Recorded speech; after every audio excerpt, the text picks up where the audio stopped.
설교의 제목을 꿈꾸는 자가 오는도다 이렇게 제가 정했습니다. 저는 살아있는 이 교회가 꿈꾸는 자라고 생각을 하고요. 또 모든 그리스도인들은 꿈꾸는 자다 이렇게 믿습니다. 요셉을 잘 아시죠? 구약 성경을 읽어본 사람들은 요셉에 대한 얘기를 많이 들었을 겁니다. 요셉처럼 하나님을 의지하고 경외하면 형통한 인생이 돼요. 세상에서 빵빵 잘 나간다. 이런 설교 들으셨을 겁니다. 젊은 세대들에게는 요셉처럼 꿈을 가지라 이런 얘기도 들어보신 적이 있을 겁니다. 요셉의 별명이 뭐냐면 꿈꾸는 자입니다. 형들이 그렇게 불렀습니다. 꿈꾸는 자가 오는도다. 요셉은 야곱이 사랑한 라헬의 아들입니다. 라헬은 딱 둘 아들을 낳았거든요. 요셉과 베냐민. 베냐민은 아직 어렸고 요셉은 그래도 조금 나이가 있었습니다. 그리고 요셉이 태어날 때에 레아, 빌하, 실바에게서 난 형들이 이미 있었습니다. 그러나 야곱, 그 아버지 요셉이 라헬이 낳은 요셉만을 유독 사랑했습니다. 이걸 편애라 그러죠. 편애. 그래서 옷을 입힐 때도 폴로 랄프론에는 요셉만 사주고 다른 친구들은 유니클로 가서 사주고 뭐 물려 입히고. 그러니까 이 채색 옷, 좋은 옷은 요셉만 입으니까 얼마나 편애 시기했겠습니까, 형제들이. 근데 이런 시기는 단순한 시기를 넘어서서 어떤 요셉 본인 때문도 생겨났는데, 양을 치다가도 형들이 잘못하는 일을 보면 요셉은 아버지한테 가서 형들이 이런 잘못을 했다고 말하는 성격이 있었습니다. 원칙주의자였을까요? 아버지, 형들이 이런 잘못을 했습니다. 형들의 입장에서는 일러 바치는 고자질쟁이겠죠. 그러니까 요셉을 미워하고 시기했습니다. 더더욱 미움을 받게 된 이유는 요셉의 꿈 때문입니다. 이건 야망 이런 게 아닙니다. 밤에 자다가 꿈을 꿨다는 겁니다. 요셉이 꿈 꿨는데 그것을 숨기면 좋은데 형들에게 들으시오, 형들은 들으시오 라고 또 형들을 불러놓고 얘기를 합니다. 참 성격도 유별나지. 어떤 꿈을 꿨습니까? 형들과 자기가 볕단을 묶는데 형들의 볕단이 자기의 볕단에 절을 하더라는 겁니다. 그 얘기를 듣고 형들이 이 자식은 뭐지? 이 인간은 뭐지? 그러면서 네가 정말 우리의 왕이 되겠느냐? 네가 정말 우리를 다스리겠느냐?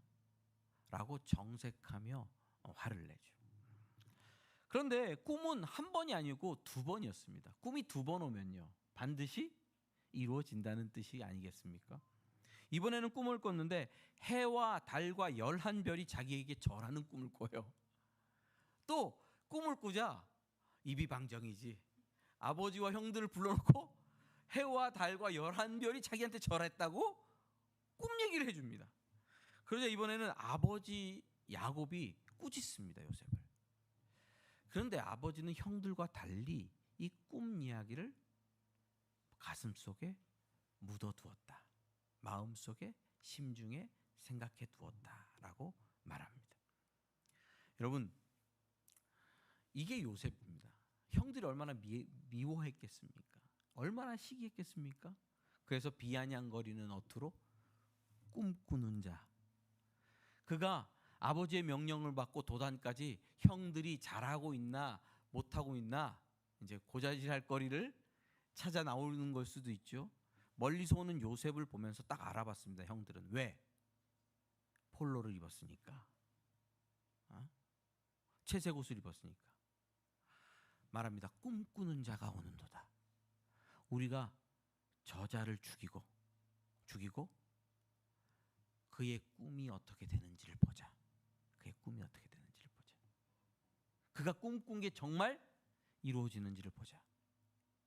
그리고 루벤의 요청을 받아들여서 손으로 죽이진 않고 물 없는 구덩이 속에 요셉을 던져버립니다. 그렇죠? 그리고 어떻게 됩니까? 유다가 제안함으로 말미암아 요셉을 죽이지 않고 미디안 상인들, 이스마엘 상인들에게 팔아버리죠. 은 20냥에. 그래서 요셉은 채색 옷을 입다가 벗겨지고 노예의 옷을 입고 보디발 장군의 집에서 생활하게 되죠. 거기서 또 모함을 받아서 감옥에 갇히게 되죠. 죄수의 옷을 입고. 그러나 이게 끝이 아니었습니다. 하나님이 보여주신 꿈대로 그가 바로 왕의 국무총리가 되죠. 그래서 7년 대풍년이 왔을 때 요셉의 제안을 받아들여서 전국에 있는 곡식을 다 사들여 창고에 보관합니다. 그 후에 바로가 꾼 꿈대로 요셉이 해몽한 그대로 7년 엄청난 흉년이 찾아왔을 때에 저장해 둔 곡식으로 애굽 사람들이 죽지 않고 살고, 그리고 주변 나라 민족에게 곡식을 팔아 그 민족들도 죽지 않게, 기근에서 죽지 않게 하고, 결국 누구도? 야곱과 자기 가족들도 생명을 보존하게 되는 이 일을 이루게 되죠. 결국 요셉의 꿈은 이루어집니다. 그의 꿈은 형제들이 와서 단순히 자기에게 절하는 게 끝이 아니었죠. 아버지가 와서 자기에게 절하는 게 끝이 아니었죠. 뭐죠? 생명 보존. 자기 가문의 생명을 보존하고 민족 천하 만민에게 복이 되는 삶을 살아내는 것이 요셉의 꿈의 결론이었죠. 제가 요약해 드렸습니다. 읽어보면 너무 재밌는 사건들이 많습니다. 여러분, 그런데 이 요셉의 꿈은 어디서부터 시작된 겁니까? 요셉이 나는 국무총리가 돼야지. 어렸을 때부터. 너는 뭐 될 거니 물어보면 저는 대통령이 될 거예요. 저는 대통령이 될 거예요. 저는 과학자가 될 거예요. 여러분, 그런 개인의 야망이 아니잖아요. 꿈을 꾼 거잖아요. 요셉이 꾼 꿈은 누구로부터 시작된 겁니까? 누구로부터? 창세기 12장 3절 제가 읽어드릴게요. 여기 없습니다. 너를 축복하는 자에게는 내가 복을 내리고 너를 저주하는 자에게는 내가 저주하리니 땅의 모든 족속이 너로 말미암아 복을 얻을 것이다. 이게 누가 누구에게 하신 말씀이죠? 하나님께서 믿음의 조상 아브라함에게 하신 말씀이죠. 이 약속에는 땅의 모든 족속이 너로 말미암아 복을 얻을 것이다 하는 말씀이 포함되어 있습니다. 하나님이 나타나셔서 아브라함만 복 주겠다고 말씀하신 게 아니었어요. 아브라함을 통해서 땅의 모든 족속이 복을 받는 게 하나님의 꿈이었어요. 자, 창세기 22장 18절 제가 또 읽어드립니다. 내 씨로 말미암아 천하 만민이 복을 받으리니 이는 내가 나의 말을 준행하였음이니라 하셨다 하니라. 이삭을 하나님께 바쳤을 그때에 하나님께서 말씀하십니다. 내 자손으로 말미암아 천하 만민이 복을 받을 거다. 천하 만민은 이스라엘 백성들만 해당합니까? 아니죠. 한국 사람들, 베트남 사람들, 온 세계 사람들이 아브라함과 그의 자손 때문에 복을 받을 것이라는 약속입니다. 이 약속의 성취가 요셉이라는 한 인물을 통하여 보여지고 있는 거죠. 요셉을 통해 7년 그 풍년과 7년 대흉년이 왔을 때 천하 만민이 생명을 보존하는 복을 경험합니다. 요셉은 누구의 후손입니까? 아브라함의 후손이죠. 아브라함의 후손이죠. 사랑하는 성도 여러분, 요셉은 자기 마음대로 꿈꾼 거가 아닙니다. 꿈은 수동적인 거잖아요. 꿈꾸고 싶다고 꾸나요? 아니잖아요. 밤에 잠들기 전에 나는 스위스에 놀러 가서 관광하는 꿈을 꿔야지. 그리고 잠은 스위스가 꿈꿔집니까? 아니더라고요. 누가 쫓아와서 때리려고 하고 도망가는 꿈 꿀 수도 있는 거잖아요. 꿈은 수동적인 겁니다. 내가 마음대로 꿀 수가 없는 거죠. 천하 만민이 복받는 꿈을 하나님은 꾸셨습니다. 그리고 아브라함에게 말씀하셨습니다. 너와 네 후손으로 말미암아 땅의 모든 족속이 복을 받게 될 거야. 그리고 그 꿈을 요셉에게 보이셨습니다. 그리고 그 꿈을 하나님께서 요셉의 인생을 통하여, 요셉의 인생이라고 하면 요셉의 의지와 요셉의 믿음과 요셉의 성품과 요셉의 지혜와 타고난 모든 것들까지 포함합니다. 그의 인생을 통하여 그 당시 애굽과 주변에 있는 많은 사람들, 흉년으로 죽을 수밖에 없는 사람들에게 식량을 제공하는 복을 하나님께서 이루신 것이죠. 여러분, 저는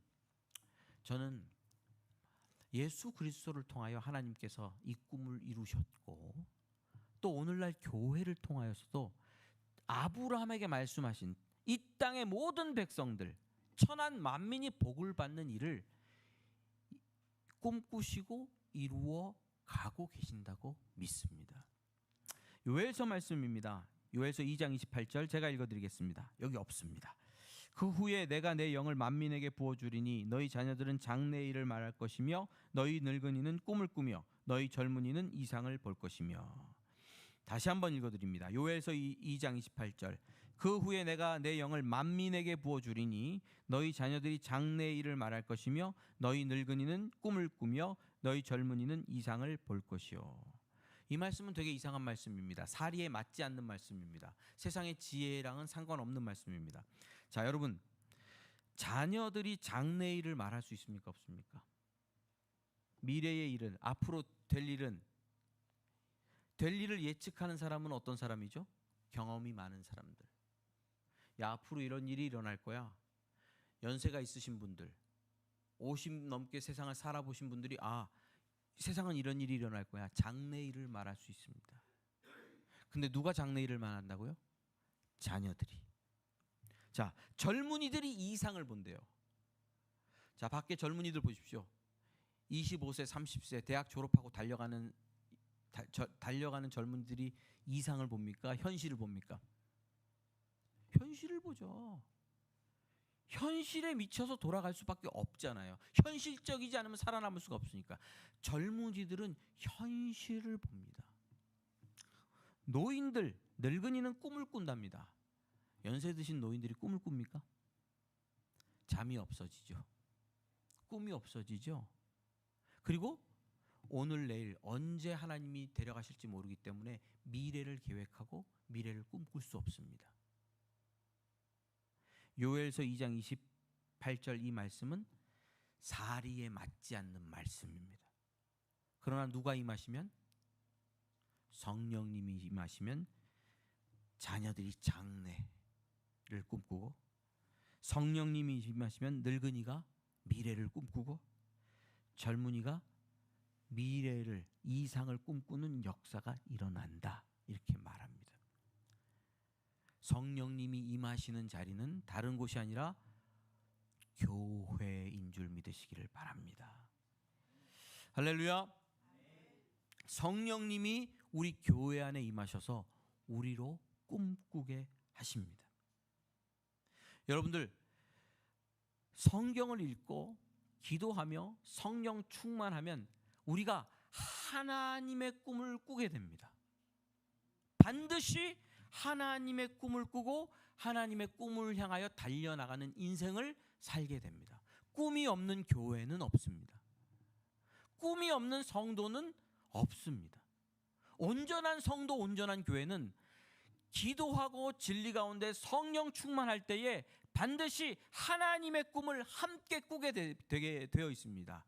요셉이 그러했듯이 하나님의 교회, 우리는 꿈을 꾸게 되어 있습니다. 하나님께서 모든 교회에게 꿈을 주십니다. 이 꿈은 단순한 교회 성장과 부흥. 우리 그 사람들 교회가 목사님 막 1000명쯤 큰 교회로 부흥해야 돼요. 교회도 짓고 건축해야 돼요. 그런 꿈이 아닙니다. 높아지고 잘 나가는 성공에 대한 꿈이 아닙니다. 결국은 영혼에 대한 꿈을 꾸게 되는 거겠죠.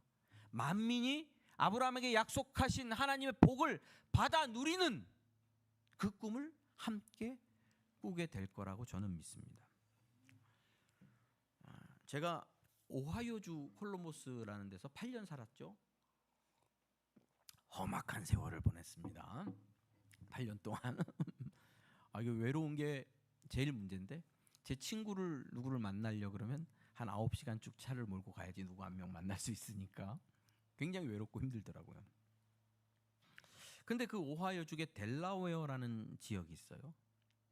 근데 그 지역에 가서 교회에 참석하고 온 어떤 분이 깜짝 놀라면서 저에게 전해준 거예요. 델라웨어 제1장로교회라는 미국 교회인데 갔더니 거기 노인들이, 머리가 하얀 노인들이, 잘 걷지도 못하는 노인들이 모여서 자기가 한국에서 왔다 그러니까 우리가 지금도 한국 사람을 위해서 기도합니다. 2000년 5, 6, 7, 8, 9 요간의 일이에요. 우리가 아직도 한국 사람을 위해서 기도합니다. 근데 여기 오하이오 델라웨어가 시골이에요. 시골. 큰 도시가 아니에요. 시골이에요. 조그만 타운이에요.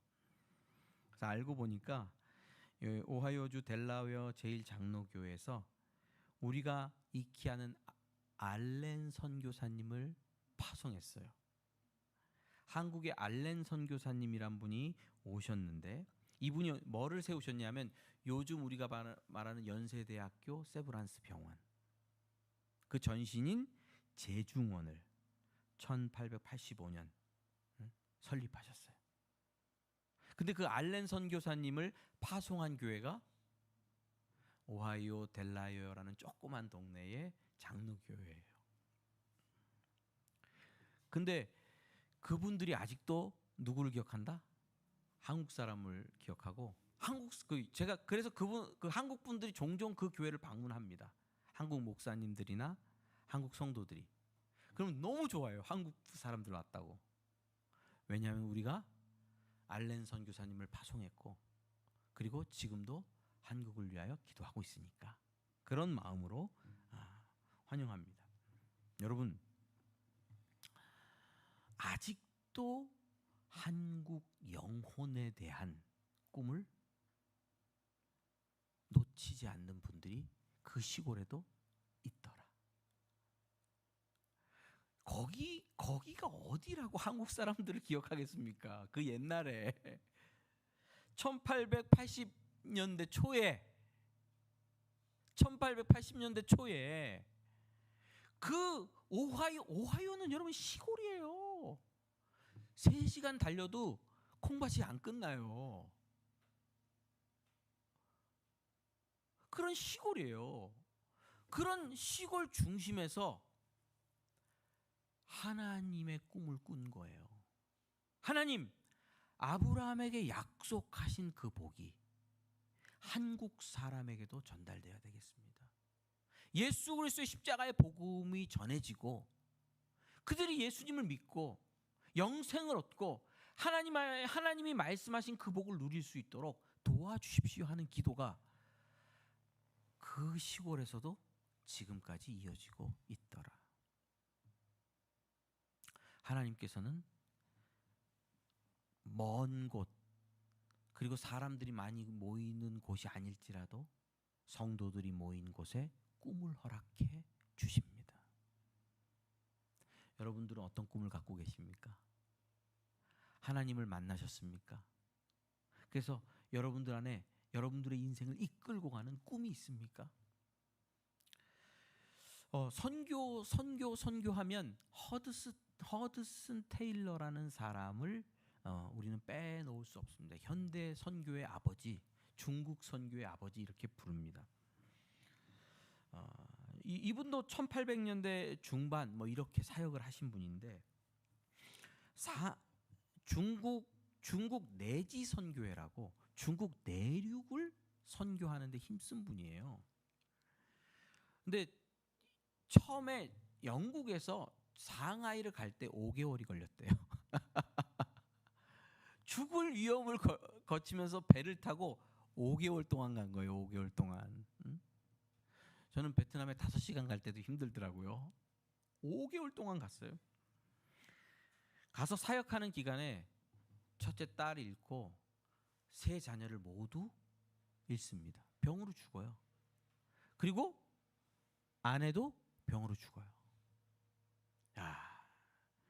그런데 중국에서 75세가 될 때까지 중국 사역을 이어갑니다. 포기하지 않아요. 결국은 73세의 나이에 중국에서 돌아가시는데, 중국에 방문했을 그때에 후난성에 도착했을 때 중국 사람들이 이렇게 프랑카드를 썼대요. 중국의 은인이다. 환영하는 메시지로 우리의 은인이다라고 반겨줬다고 하고, 그때 도착해서 73세에 거기서 돌아가신 걸로 전해집니다.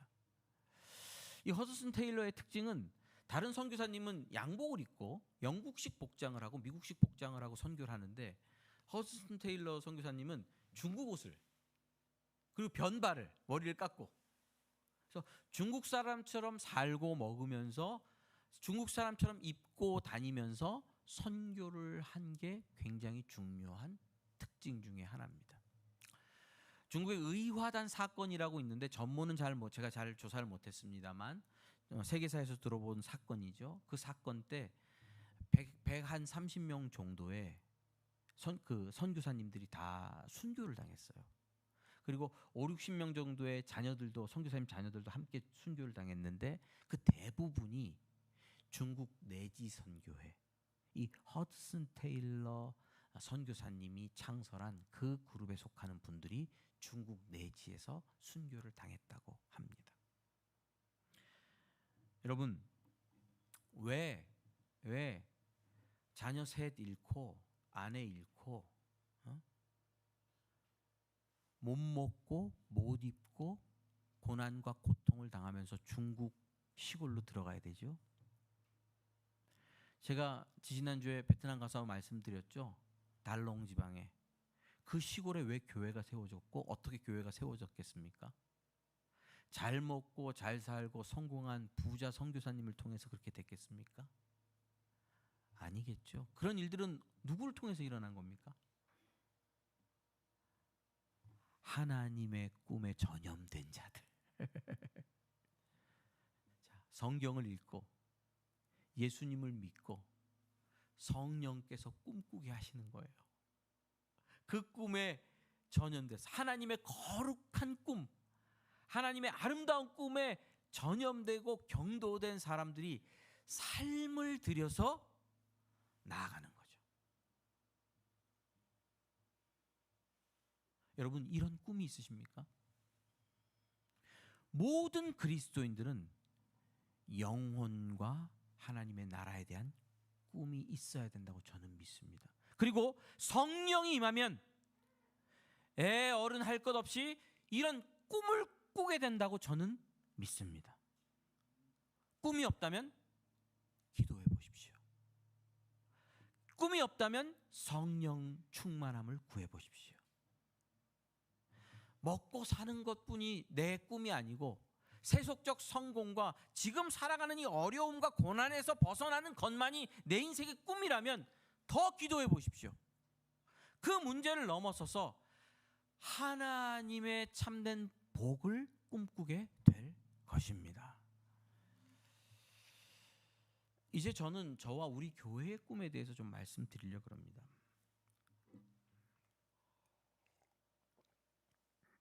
저는 한국 교회를 통해 복음을 듣고 구원을 받았습니다. 그런데 문제가 있었습니다. 열심히 교회 생활을 하면 할수록 영육 간의 자유가 억압되고, 교회 생활을 열심히 하고 신앙생활을 달려가면 갈수록 고통스러웠어요. 영적 고통. 구원의 기쁨과 예수 그리스도께서 주셨다고 하는 자유가 억압되고 답답한 심령이 더 강화됐어요. 왜 그럴까? 교회 생활은 그저 부담이 되고 짐스러운 일이 됐어요. 저한테는. 그래서 내가 뭐가 잘못됐나? 내가 예수님 안 믿나? 난 믿는데, 믿어서 열심히 기도하고 열심히 선교하고 열심히 달려가고 열심히 예배하는데 왜 나한테는 이렇게 답답함이 해소되지 않고 점점 부담감만 늘어갈까? 교회 다니는 것이 너무 피곤하고 힘든 일이 돼버린 거예요. 그래서 성경을 보기 시작한 거예요. 성경을 다시 읽기 시작했어요. 그런데 제가 성경을 잘못 배웠더라고요. 그리고 저의 선배들이, 제 선배 또 목사님들이, 주변에 있는 분들이 성경을 잘못 가르쳐 주었더라고요. 그래서 신앙에 오해가 생겼더라고요. 복음에 대한 오해를 가지고 있더라고요. 교회 모범생이니까 그 오해들을 엄청나게 빨리 흡수한 거예요. 그러니까 더 힘든 거죠. 제가 이 오해를 바로 접는데 한 20년 걸렸습니다. 한 20년 걸렸습니다. 복음이 정말 복된 소식이 되고 윤리와 도덕을 넘어 생명을 따라 열매 맺는 일이라는 것을 깨닫고 정리하고 설명할 수 있게 되는 시간까지가 한 20년 걸린 거예요. 왜 이렇게 많은 시간이 걸리냐? 저의 죄성과 연약함 때문이기도 하고, 제가 지혜가 부족하기 때문이기도 하고, 많은 경우는 제가 어렸을 때부터 잘못 배웠는데 뭐가 잘못 배워진 건지도 모르는 상황 가운데 놓여 있었기 때문입니다. 무엇이 어디서부터 잘못된 건지를 알 수가 없으니까 답답한 경우가 많았습니다.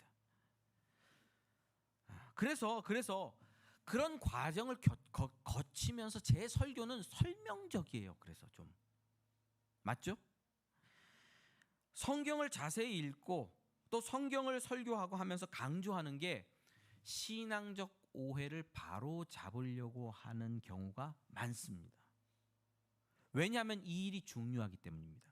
진리에 대한 오해, 복음에 대한 오해가 있는 성도는 행복할 수가 없고 자유할 수가 없고 참된 영생의 열매를 맺지 못하고 고난 속에서 신앙생활하고 신앙생활, 교회생활이 부담으로만 느껴진다는 것을 너무 절감했기 때문에 자꾸 그 부분을 터치하는 메시지를 전하게 되었습니다. 잘못된 진리는 영적 고통, 영적 부담, 영적 억압을 가져오기 때문입니다. 여러분들 그런 거 경험하시지 않으셨어요? 교회 안에서? 이런 얘기를 들어보셨을 거예요. 너 예수 믿었으니까 이제 그리스도인이지, 그리스도인답게 살아. 세훈아, 그리스도인답게 살아 들어봤어? 안 들어봤어? 목사님이 그런 얘기를 안 해서 아마 못 들어봤을 거야. 딴 교회 갔으면 들어봤을 거야. 자, 하늘에 시민권이 있으니까 하늘의 시민답게 살아. 저 미치는 줄 알았어요. 그리스도인답게 살아지질 않는데, 하늘의 시민답게 살아지질 않는데 어떻게 이러는 거야? 그럼 또 그래요. 너 예수 안 믿지? 너 구원 못 받은 것 같아. 너가 열심히 안 해서 그래. 또 이런 핍박이 들어와요. 그럼 또 열심히 달려가야지. 아닌 척하면서, 거룩한 척하면서. 잘못된 논리와 잘못된 설명이 저를 짓이기는데 죽을 것 같더라고요. 그래서 성경을 보기 시작했습니다.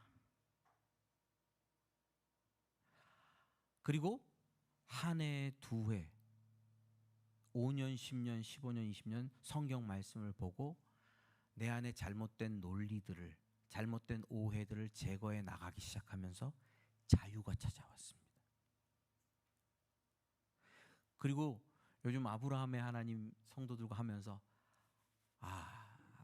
내가 이 아브라함에게 말씀하신 그 복에 참여할 수 있는 하나님의 사람이구나라는 확신을 더 깊이 갖게 돼요. 그리고 감사하게 돼요. 신앙생활이 편안하고 행복해져요. 그리고 하나님 앞에 간구하고 기도할 수 있게 돼요. 저는 꿈을 꿉니다. 비진리로 어그러진 복음, 그렇죠? 오해로 어그러진 복음 때문에 고통받았던 내가 그랬던 것처럼 그런 성도가 아니라는 게 아니에요. 그런 성도들이 온전한 진리와 온전한 복음 때문에 평안과 자유, 복된 신앙생활을 해야 된다 하는 것이 제 사명이고 하나님이 주신 꿈 중에 하나다고 믿습니다. 저는 이 일을 위해서 더 기도해야 된다고 생각하고, 이 일을 위해서 성경을 더 많이 읽고 배워야 된다고 생각하고, 이 일을 위해서 온 교회가 성령 충만 받아야 된다고 생각합니다. 성령으로 뒤집어지는 역사 속에서 온전한 복음과 온전한 진리로 말미암아 영생의 열매를 맺어가는 삶이 있을 수 있다고 믿습니다. 그 일을 위해서 하나님께서 저를 그 사랑한들 교회에 보내셨고 교회를 목회하게 하신다고 믿습니다. 어떤 대형교회에서 은퇴하신 목사님들이 자꾸 설교하고 여기저기 다니세요. 그래서 유튜브에 그게 계속 나오는데 저는 너무 걸릴 때가 많아요. 제가 이름은 말씀 안 드릴게요. 어떤 때는 진짜 제목만 봐도 막 쓰러질 것 같은 설교를 해요. 젊은이들이 한국교회를 떠난다. 맞죠? 젊은이들이 한국교회를 떠나죠. 우리 교회도 지루하지 않습니까? 젊은이들이 다 한국교회를 떠난다고 난리예요. CBS에서는 그저께는 IBP 대표 간사를 초청해가지고 뉴스 프로그램이에요. 왜 젊은이들이 한국교회를 떠나냐? 대놓고 묻는 거. 왜 젊은이들이 한국교회를 떠나냐? 대학생들이 왜 예수를 안 믿고 한국교회를 떠나냐? 대놓고 물어보더라고요. 그에 대한 어떤 진단을 하는 데 있어서 한국교회가 재정을 잘못 사용했다. 목사, 장로, 중직자들이 꼰대짓을 했다. 교회가 윤리적이지 않다. 교회가 진보, 보수 나눠서 정치 이슈들을 선봉해서 말하기 때문에 진보를 말하면 보수가 떨어져 나가고 보수를 말하면 진보가 떨어져 나가겠죠? 여러 가지 이유들을 이야기합니다. 다 일리가 있고 맞는 말씀이죠. 그런데 그 맞는 말씀을 어떻게 실행하냐고요? 어떻게 바로 교회가 세워질 수 있습니까? 문제는 뭐죠? 교회 안에 목사, 장로, 권사, 집사, 중직자들이 꼰대가 되지 않게 하는 방법은 뭡니까? 어떻게 해야지 꼰대가 안 돼요? 교회 안에 교회가 돈 문제에서 자유롭고 돈이 아니라 하나님을 섬기게 교회가 되려면 어떻게 해야 돼요? 목사가 돈도 안 하고 제대로 하나님을 믿으려면 어떻게 해야 돼요? 목사가 교회가 진보 보수 정치 휘둘리지 않고 한쪽으로 휩쓸리지 않고 하나님의 나라를 구하는 교회가 되려면 어떻게 해야 돼요? 방법은 없어요. 다른 방법이 없어요. 온전한 복음과 온전한 진리를 깨닫고 그 온전한 복음과 온전한 진리 가운데 거해야 되는 거죠. 반드시 성령님께서 이 부분을 도와주셔야 되는 거죠. 그래서 왜곡된 생각과 왜곡된 방향의 목회와 교회 방식들이 진리 때문에 사라져야 되는 것이죠.